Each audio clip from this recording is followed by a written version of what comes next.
ಯಾವ ದಪ್ಪದ ಹಾಕ್ಸ್ಕೊಂಡಿದೆ ಸಣ್ಣದ ಈ ಕಡೆ ನಮ್ಮದು ಈ ಕಡೆದ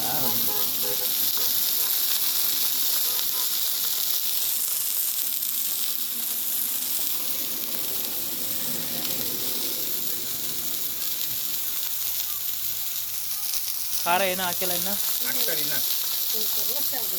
ಆ ಕಡೆ ಈ ಕಡೆ. ಹಾಂ ಹಾಂ ಅದು ಇವಾಗ ಹಾಕಿದ್ರೆ ಏನಾಯ್ತದೆ ಖಾರ ಹಾಕಿರೋದು ಸೀದೋಯ್ತದೆ ಹೊರಗಡೆ ಮೀನು ಬೇಯಲ್ಲ. ರೋಸ್ಟ್ ಆದ್ಮೇಲೆ ಅದಿಲ್ಲದೆ ದೊಡ್ಡ ಮೀನಲ್ವಾ ಸ್ವಲ್ಪ ನಿಂತದಾದ್ರೆ ಬೇಗ ಆಗೋಯ್ತದೆ.